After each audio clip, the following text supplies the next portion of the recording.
the Satan, the Malach HaMavet, the Yetzer Hara, the one that put you in this situation in the first place, at least enticed you to do what it is that you did, his goal after he made you fall is to keep you there. You fell, you made a sin, whatever that sin is. The goal is to keep you there. Why? Because if you stay now that you realize that you sinned, he's going to tell you, see, you're a loser anyway. Why even try to do tshuva? As you learned today, that one of the amazing things that we did at the Bet HaMikdash is that anytime somebody made a sin by accidentally turned on the light on Shabbat, he forgot it's Shabbat. Forgot. He had to bring a korban. He had to go take a sheep or a cow, some type of korban, and take it to the Bet HaMikdash. Meaning he had to spend weeks just on this accidental sin. No one even saw it, because they knew that HaKadosh Baruch Hu runs the world, and he saw it. They had to shut down their business, or leave their employees running the business by themselves. Who knows what the employees are going to do while they're gone. Take the journey all the way from Tveria, from Tzfat, from wherever they were, all the way to Yerushalayim. That's not like today, you go in a car, a couple hours later, you're all the way across the country. You had to go on your donkey, it could take you a week. Kadosh Baruch Hu spoke to Avraham Avinu. And Avraham Avinu said to him, Hashem, what's going to happen when my kids sin? He says, we're going to have the Bet HaMikdash. He says, yeah, but what's going to happen when there's no Bet HaMikdash? It's destroyed, and they sin and it gets destroyed. He says, I'll have them pray. Their prayer will be the replacement of the sacrifice. Which means that every time you pray to HaKadosh Baruch Hu, Shachrit, Mincha, Arvit, it's a replacement for the sacrifice. There are other things that are a replacement for sacrifice. Certain types of learning, certain types of actions, and so on. But nonetheless, the main thing that every Jew does in order to bring the korban, bring the sacrifice, offering to HaKadosh Baruch Hu, to say I'm sorry for the accidental sins and even the purposeful ones, is we pray.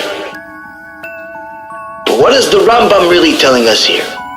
He's telling us, if you are a Mechalel Shabbat, or you are a Kofel, you believe in Buddha, you believe in J.C. Penney, you believe in yourself, you believe in some rabbi that died, you believe in something that's heretical, guess what? Your korban is not accepted. Meaning you could pray to Hashem until you're blue in the face. It's not accepted. You come to a shul, they cannot count you as part of a minyan. Why? You're a kofel.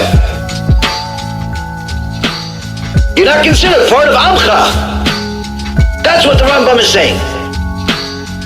And if the first two proofs weren't enough, I'll give you the last one, which is also Rambam Ilchot Shabbat. Chapter 30, last halakha, the 15th halakha.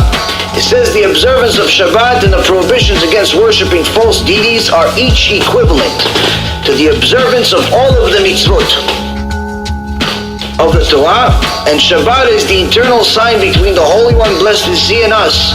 For this reason, whoever transgresses other mitzvot is considered to be one of the wicked of Israel, but a person who violates Shabbat is considered an idolater. It's a very big difference here. You can make sins. It's not good, but you're still part of Am Yisrael. But someone that violates Shabbat or is a kufar says, no, that person is an idolater. He's not considered part of Am Yisrael anymore. Until he does tshuva. Until she does tshuva. Both of them are considered to be equivalent to Gentiles in all regards, meaning that the idolater or the Mechalel Shabbat are considered 100% the same things or treated in the same regards as the Gentiles. In all regards, not the good ones, the bad Gentiles, the ones that pray to J.C. Penney. Therefore our prophets praise Shabbat observance, saying, happy is the man who does the following, and the mortal who holds fast to it, who keeps the Shabbat without desecrating it.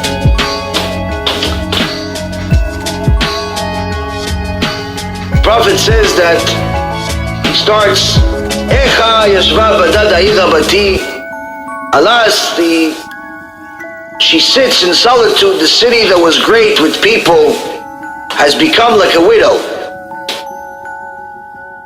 The greatest among the nations, the princess among provinces, has become a tributary. She weeps bitterly in the night, and her tear is on her cheek. The type of disaster that happened at the Bet HaMikdash was something that made the Holocaust seem like a child's game. It's of no comparison.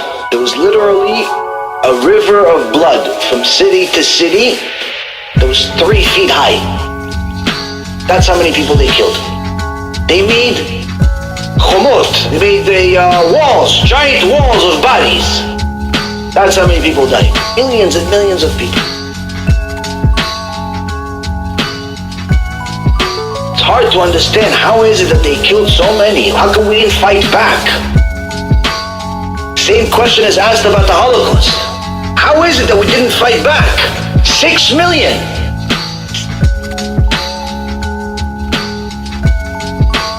Am Yisrael, unfortunately, abandoned their Father in heaven and had their faith in themselves, in their money, in the government, in their friends, in their power, and so on and so forth. And that's why the prophet says, Kol rea bagduba ayula le'oivim. He says, all our friends have betrayed her, they have become our enemies. I'll show you how all of them, in one shot, Hashem yilachem aleinu, turn into enemies. The money turns into enemies, the government turns into enemies, everything that you had, that you trusted in, I'll turn it all into enemies. So HaKadosh Baruch Hu rebukes us starting with that. He turns all of the things that we relied on into our enemies. Hashem yilachem. Then he says, he continues in verse 3, Lo matzah manoach, that the exile was so difficult, we found no rest. No matter where we've been over the last 2,000 years, Rabotai, Am Yisrael has had nice sections of time, nice periods of time, like we're having right now, Baruch Hashem. But for the most part, if you look at the last 2,000 years, it's been one big tragedy. Now, HaKadosh Baruch Hu wants to bring us Mashiach. He wants to bring us the salvation. He wants to build the Bet HaMikdash. And the first thing that will do is that will eliminate this gzirah of here that says Velo matzah manoach. Only thing is going to do something is if you do something. Do something about it. First, it starts with our own tshuva. It starts with us starting to fix ourselves. We can't be hypocritical. We have to do something by ourselves. We have to fix ourselves, rebuke ourselves, be strong.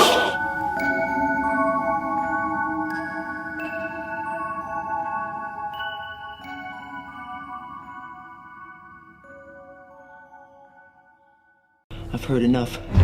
New arrival screams, echoing through the hallway to know that this ain't good. Once they pass them through the infierno, they don't come back. It's enough to make you go crazy. Do not think we fear you, Spirit.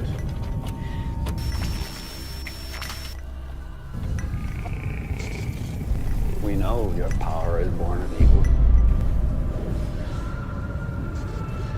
This is your last night in the land of the living. You understand me, malevolent demon?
tricks, no magic.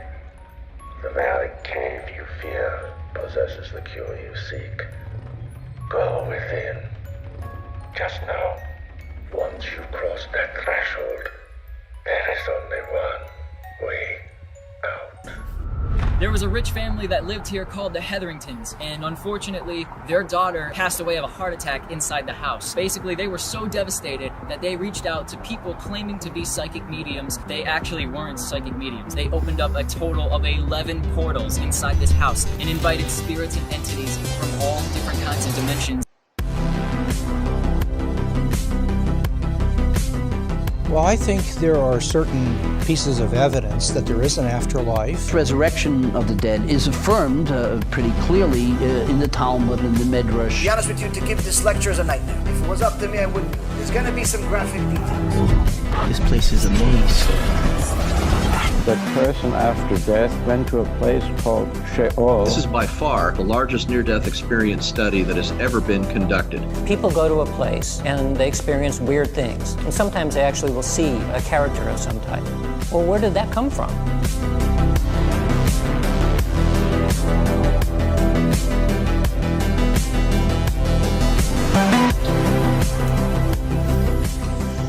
I don't know why that one chain is swinging back there.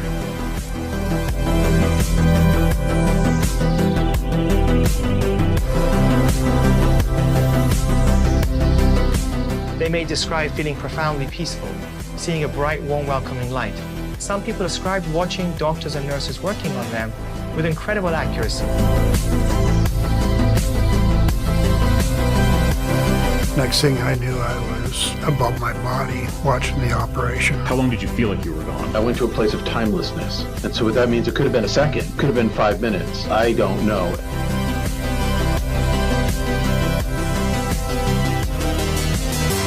Can you imagine waking up from your sleep and not being able to move? As I'm lying there, I realized that there's an evil presence next to me. Do you believe that angels, demons exist? Holy dude, get out of here! Oh my god, dude! Strange things keep happening. Bizarre nightmares, as if I'm on fire in the woods. Whoa, what the hell is this? Man, I've got bad chest pain. Satan's Hollow is what it's called, the portal to hell. Some people calling it an eye of fire, while others said it looked like the portal to hell opening up. And the next thing I know, I was outside of my body, looking at my body.